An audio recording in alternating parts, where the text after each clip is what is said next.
കൊച്ചിയുടെ ആകാശം ഉരുകിയൊലിക്കുന്നതുപോലെയായിരുന്നു അന്ന് ഉച്ചവെയിൽ. കലൂർ പ്രൈവറ്റ് ബസ് സ്റ്റാൻഡിലെ ടാറിട്ട റോഡിൽ നിന്ന് ചൂടാവി പറക്കുന്നുണ്ടായിരുന്നു, ബസ്സുകളുടെ ഇരമ്പലിനും ഹോൺ വിളികൾക്കുമിടയിൽ. ജീവിതത്തിന്റെ കണക്കുപുസ്തകത്തിൽ ഒരിക്കലും കൂട്ടിമുട്ടാത്ത ചില അക്കങ്ങൾ പരതുകയായിരുന്നു രേവതി. ജീൻസ് പാന്റിന്റെ പോക്കറ്റിൽ ആകെയുള്ളത് ചില്ലറ തുട്ടുകൾ മാത്രം. ഫോണിൽ നിറയെ വാടക ചോദിച്ചുകൊണ്ടുള്ള കെട്ടിട ഉടമയുടെ മിസ്ഡ് കോളുകൾ. നഗരം തിരക്കിലാണ്, എല്ലാവർക്കും പോകാൻ ഒരിടമുണ്ട്. തനിക്കുമാത്രം മുന്നോട്ടുള്ള വഴി അടഞ്ഞതുപോലെ രേവതിക്ക് തോന്നി. വെയിറ്റിംഗ് ഷെഡിന്റെ തൂണിൽ ചാരി നിൽക്കുമ്പോൾ അവളുടെ കണ്ണുകൾ കലങ്ങിയിരുന്നു. പണം, അതായിരുന്നു അന്നത്തെ ദിവസം അവൾക്ക് ഏറ്റവും അടിയന്തരമായി വേണ്ടിയിരുന്നത്. അത് കിട്ടിയില്ലെങ്കിൽ ഇന്ന് രാത്രി തെരുവിലായേക്കാം. അപ്പോഴാണ് ആ സ്കൂൾ കുട്ടി അവളുടെ അടുത്തേക്ക് വന്നത്. 12 വയസ്സ് തോന്നിക്കുന്ന ഒരാൺകുട്ടി, യൂണിഫോം ധരിച്ച നിഷ്കളങ്കമായ മുഖമുള്ള കുട്ടി, ഉണ്ണി. അവൻ അവളെത്തന്നെ നോക്കി നിൽക്കുകയായിരുന്നു. അവന്റെ നോട്ടത്തിൽ ഒരപേക്ഷയുണ്ടായിരുന്നു. രേവതിക്ക് ആദ്യം ദേഷ്യമാണ് വന്നത്. എന്താടാ, അവൾ ചോദിച്ചു. അവൻ മറുപടി പറയാതെ തന്റെ ബാഗിന്റെ സിബ്ബ് തുറന്നു. ഒരു കവർ അവളുടെ നേരെ നീട്ടി. അതിനുള്ളിൽ നോട്ടുകെട്ടുകൾ കണ്ട രേവതി ഞെട്ടി. 5000 രൂപയുണ്ട് ചേച്ചി, അവൻ പരിങ്ങലോടെ പറഞ്ഞു. എനിക്കൊരു സഹായം ചെയ്യണം. മോഷ്ടിക്കാൻ വന്നതാണെന്ന് കരുതരുത്. എന്റെ ഒപ്പമൊന്ന് വരണം, 2 മണിക്കൂർ നേരത്തേക്ക്. എന്റെ അമ്മയായി ഒന്ന് അഭിനയിക്കണം. രേവതിക്ക് സ്വന്തം ചെവികളെ വിശ്വസിക്കാനായില്ല. ഭ്രാന്താണോ ഇവന്, അതോ വല്ല ട്രാപ്പുമാണോ? പക്ഷേ ആ നോട്ടുകെട്ടുകൾ അവളുടെ ദാരിദ്ര്യത്തിന്മേൽ വലിയൊരു പ്രലോഭനമായി നിന്നു. എന്താ കാര്യം? അവൾ ശബ്ദം താഴ്ത്തി ചോദിച്ചു. എന്റെ അരങ്ങേറ്റമാണ്, ഫൈൻ ആർട്സ് ഹാളിൽ. അച്ഛൻ വരുന്നുണ്ട്, അമ്മയും വേണം, പ്ലീസ് ചേച്ചി. സമ്മതിക്കുകയല്ലാതെ രേവതിക്ക് വേറെ വഴിയില്ലായിരുന്നു. പക്ഷേ ഉണ്ണിക്കൊരു നിബന്ധന കൂടിയുണ്ടായിരുന്നു. അവൻ ബാഗിൽ നിന്ന് വളരെ ഭദ്രമായി ഒരു പൊതി പുറത്തെടുത്തു. ഒരു നിധി പോലെ സൂക്ഷിച്ചുവെച്ച പൊതി. പഴയ എന്നാൽ വടിവൊത്ത രീതിയിൽ മടക്കിവെച്ച ഒരു സെറ്റുമുണ്ടായിരുന്നു അത്. ഇതുടുക്കാമോ? മോഡേൺ വേഷം പറ്റില്ല. അമ്മമാർ സാരിയോ സെറ്റുമുണ്ടോ ഒക്കെയാണ് ഉടുക്കാറ്. ഉണ്ണിയുടെ സ്വരത്തിൽ വലിയൊരു വാശി ഒളിഞ്ഞിരിപ്പുണ്ടായിരുന്നു. രേവതിക്ക് വല്ലാത്ത ജാള്യത തോന്നി. ഇതൊക്കെ ഫാഷൻ ഔട്ടായതല്ലേ കൊച്ചേ? എന്റെ കയ്യിൽ ജീൻസും ടോപ്പുമല്ലേ ഉള്ളൂ, അതുപോരെ? അവൾ ചോദിച്ചു. അല്ല ചേച്ചി, ഇതാണ് അമ്മയ്ക്ക് ഇഷ്ടം.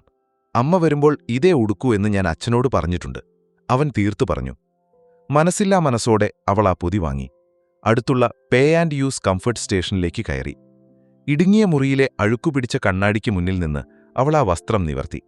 അപ്പോൾ അവിടെയാകെ ഒരു പ്രത്യേക ഗന്ധം പരന്നു.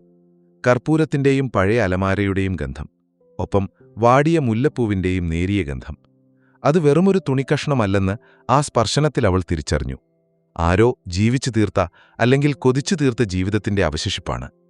ജീൻസ് മാറ്റി സെറ്റുമുണ്ടുടുക്കുമ്പോൾ അവളുടെ കൈകൾ വിറച്ചു. ഞൊറികൾ ഓരോന്നും വെക്കുമ്പോൾ അവൾ ഓർത്തുപോയി, വർഷങ്ങൾക്ക് മുൻപ് അമ്മ തന്നെ സാരി ഉടുപ്പിക്കാൻ പഠിപ്പിച്ചത്. നെറ്റിയിൽ ഉണ്ണി തന്ന കറുത്ത വട്ടപ്പൊട്ടും കുത്തി.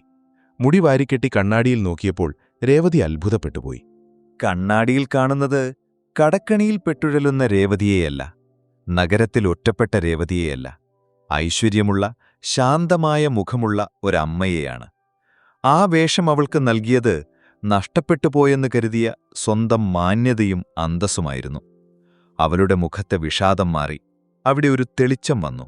പുറത്തിറങ്ങിയപ്പോൾ ഉണ്ണി അവളെത്തന്നെ ഉറ്റുനോക്കുന്നത് അവൾ കണ്ടു. അവന്റെ കണ്ണുകൾ വിടർന്നു. മുഖത്ത് അത്ഭുതവും സന്തോഷവും നിറഞ്ഞു. അമ്മയെപ്പോലെ തന്നെയുണ്ട്, അവൻ ആത്മഗതം പോലെ പറഞ്ഞു. അത് കേട്ടപ്പോൾ രേവതിയുടെ ഉള്ളിൽ എന്തോ ഒന്ന് അലിഞ്ഞുപോയി. അവർ കയറിയ ഓട്ടോറിക്ഷ എറണാകുളം നഗരത്തിരക്കിലൂടെ കുതിച്ചു, ഫൈൻ ആർട്സ് ഹാളിലേക്ക്. പുറത്തെ ബഹളങ്ങളിൽ നിന്നും മാറി ഓട്ടോയ്ക്കുള്ളിൽ വല്ലാത്തൊരു നിശബ്ദതയായിരുന്നു. ഉണ്ണി ഇടയ്ക്കിടെ തന്റെ കൈവിരലുകൾ കൂട്ടിപ്പിടിക്കുന്നുണ്ടായിരുന്നു. അവന്റെ മുഖത്ത് ഭയവും ആകാംക്ഷയും നിഴലിച്ചു. പേടിയുണ്ടോ?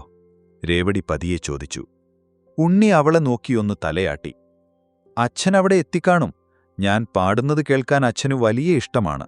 പക്ഷേ അമ്മയില്ലാത്ത വേദിയിൽ പാടാൻ എനിക്ക്... അവന്റെ വാക്കുകൾ മുറിഞ്ഞു. രേവതി അറിയാതെ അവന്റെ കൈയിൽ പിടിച്ചു. ആ തണുത്ത കൈകൾക്ക് അവളുടെ സ്പർശനം ഒരാശ്വാസമായിരുന്നു. പേടിക്കണ്ട, നന്നായി പാടാം, ഞാൻ കൂടെയുണ്ടല്ലോ, അവൾ പറഞ്ഞു. ആ നിമിഷം അവൾ വെറുമൊരു അഭിനേതാവായിരുന്നില്ല. അവനറിയാത്തൊരു ധൈര്യം അവളിൽ നിന്ന് അവനിലേക്ക് ഒഴുകുന്നുണ്ടായിരുന്നു. ഹാളിലെത്തുമ്പോൾ നല്ല തിരക്കുണ്ടായിരുന്നു. പലരും പൂക്കളും സമ്മാനങ്ങളുമായി നിൽക്കുന്നു. AC ഹാളിലെ തണുത്ത കാറ്റ് അവരെ വരവേറ്റു. ഉള്ളിൽ കർണാടക സംഗീതത്തിന്റെ പശ്ചാത്തലവും തമ്പുരുവിന്റെ ശ്രുതിയും കേൾക്കാം. മുൻനിരയിലെ കസേരയിൽ ഗൗരവത്തോടെ ഇരിക്കുന്ന ഒരാളെ ഉണ്ണി ചൂണ്ടിക്കാണിച്ചു. അതാണച്ഛൻ. അവർ അങ്ങോട്ട് നടക്കാൻ തുടങ്ങുമ്പോഴാണ് ആ സ്ത്രീ വന്നത്. പ്രായമായ വലിയ വട്ടപ്പൊട്ടുകുത്തിയ ഒരു സ്ത്രീ. ഉണ്ണിയുടെ സംഗീത അധ്യാപികയായിരുന്നു അത്. ആഹാ, ഒടുവിൽ ഉണ്ണിയുടെ അമ്മയെ നേരിട്ട് കണ്ടല്ലോ. ടീച്ചർ വലിയ ആവേശത്തോടെ രേവതിയുടെ കൈ പിടിച്ചു. രേവതി ഒന്ന് പരുങ്ങി, ഉള്ളിലൊന്ന് പിടഞ്ഞു.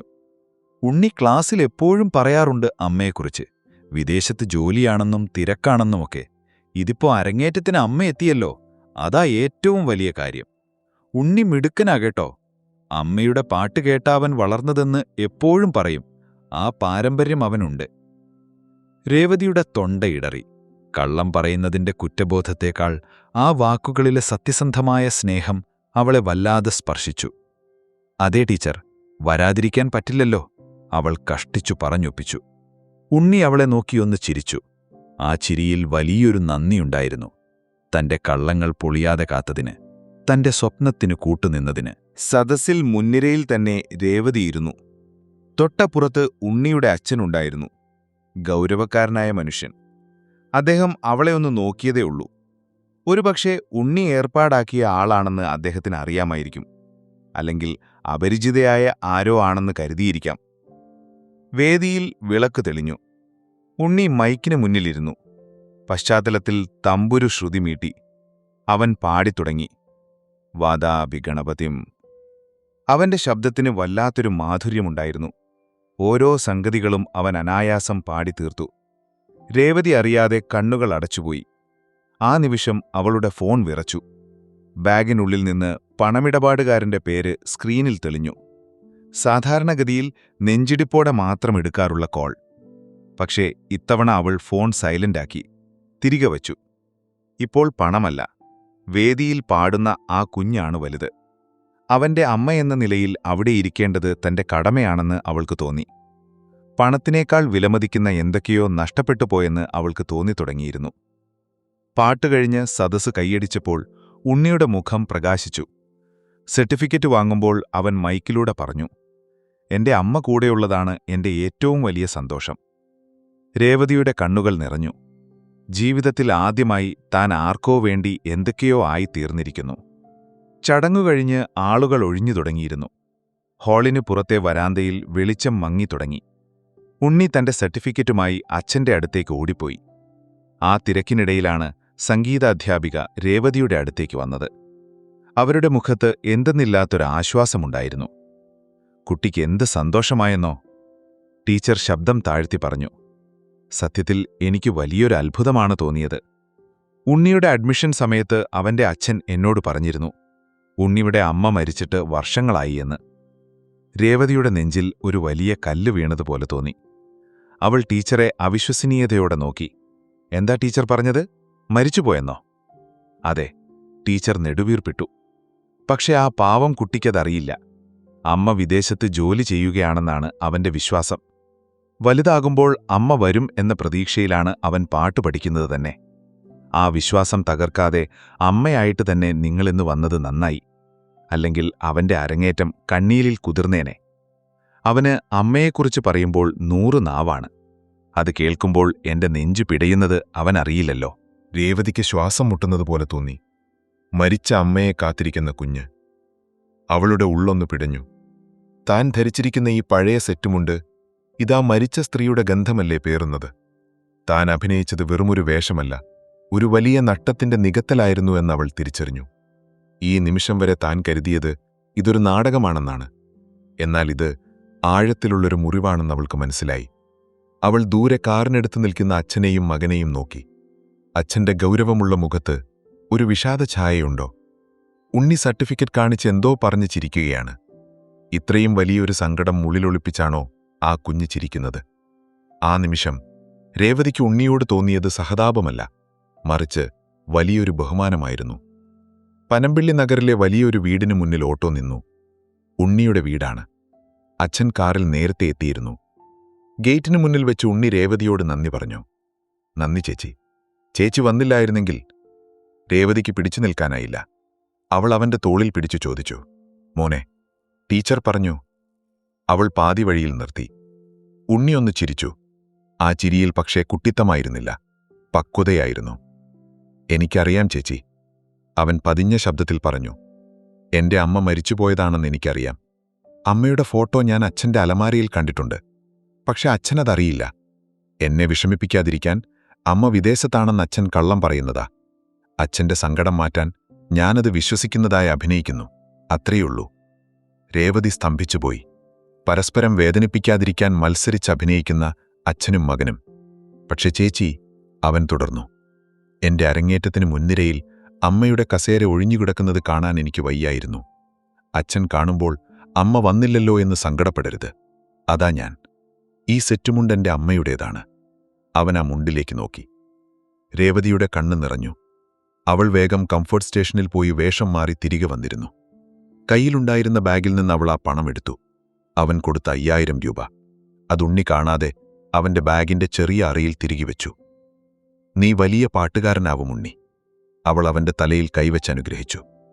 ഉണ്ണി ഗേറ്റ് കടന്ന ആ വലിയ വീട്ടിലേക്ക് കയറിപ്പോയി. ഇരുളിൽ അവൻ മറയുന്നതുവരെ അവൾ നോക്കി നിന്നു. കൊച്ചിനഗരം അപ്പോഴും തിരക്കിലായിരുന്നു. പക്ഷേ രേവതിക്കിപ്പോൾ ഭയമില്ലായിരുന്നു. പണമില്ലെങ്കിലും മനസ്സിൽ നിറയെ ആ കുട്ടി നൽകിയ സ്നേഹമുണ്ടായിരുന്നു. കുറച്ചു നേരത്തേക്ക് അനുഭവിച്ച മാതൃത്വത്തിന്റെ കുളിർമയുമുണ്ടായിരുന്നു. ആ രാത്രിയെ അതിജീവിക്കാൻ അത് മതിയായിരുന്നു അവൾക്ക്. ഒരു വലിയ ആശ്വാസത്തോടെ, പുതിയൊരു കരുത്തോടെ രേവതി നടന്നു, നഗരത്തിന്റെ വെളിച്ചത്തിലേക്ക്.